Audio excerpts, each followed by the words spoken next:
Hello everyone, just আমরা আজকে প্রথম টিউটোরিয়ালে চলে এসেছি এবং প্রথম টিউটোরিয়ালে যে প্রথম যে ছবিটা দেখতে পাচ্ছি যে হ্যালো ফ্রেন্ড, এই ছবিটা। ওকে, তো এই ছবিতে আমরা একটা জিনিস দেখাই যে আমরা আজকে ওপেনিং অ্যান ইমেজ হ্যালো ফ্রেন্ডের একটা ফোল্ডার, এই যে টিউটোরিয়ালের নিচে এই ছবিগুলো সোর্স ফাইলে ডিসক্রিপশনে ডাউনলোড লিঙ্ক দেওয়া থাকবে।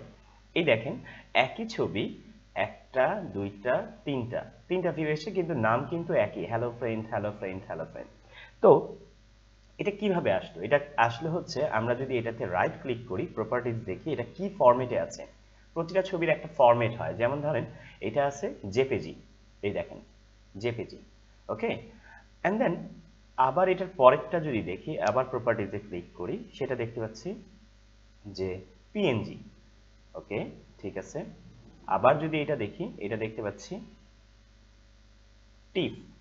তো আমরা হয়তো বা অনেকেই নতুন যে টিফ আবার কি ফরম্যাট, টিফও একটা ফরম্যাট, এটা কেন কিসের জন্য এগুলো পরে বলবো, বাট আমরা কি করে বুঝবো যে কোনটা কি ফরম্যাট?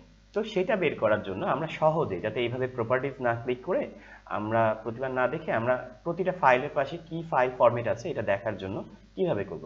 তো আমরা আমাদের নর্মালি ভিউতে যাব, আমাদের হয়তো বা হোমে থাকবে আপনাদের, আপনারা করবেন কি, ভিউতে যাবেন, ফোল্ডারের উপরে ভিউ, একবারই সেটিং করে ফেলেন, আর বারবার সেটিং করতে হবে না। ভিউতে যাওয়ার পরে এখানে ভিউ ক্লিক করার পরে এবারে আসেন অপশনে।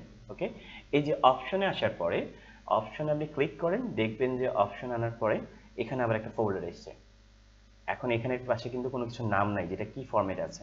আমি করব কি, এখানে ভিউতে যাব, আবার ভিউতে গিয়ে এই যে hide extension for known files type, এখানে এটা ক্লিকটাকে উঠিয়ে দেব, অ্যাপ্লাই দেব, ওকে দেব। দেখেন খুব সুন্দর করে জেপিজি হয়ে গেছে, পিএনজি হয়ে গেছে, পিএসডি। এটা তো আরেকটা ফরম্যাট, এটা আমি বলিনি। এখানে হচ্ছে টিপ। এখন কিন্তু আমার বুঝতে কোনো সমস্যা নেই যে আমার কোন ফরম্যাট আছে। তো এরকম সিচুয়েশন আপনাদের আসবে, এবং এই জিনিসটা আপনারা কম্পিউটারে সেট করে রাখলে, আপনারা যদি ভিডিও দেখেন যে আপনার ফাইলের পাশে নাম লেখা থাকবে যেটা কি ফাইল ফরম্যাট আছে। ওকে, সো আজকে টিউটোরিয়াল এখানেই, এবং নেক্সট টিউটোরিয়াল দেখেন, ইনশাল্লাহ আবার দেখা হবে।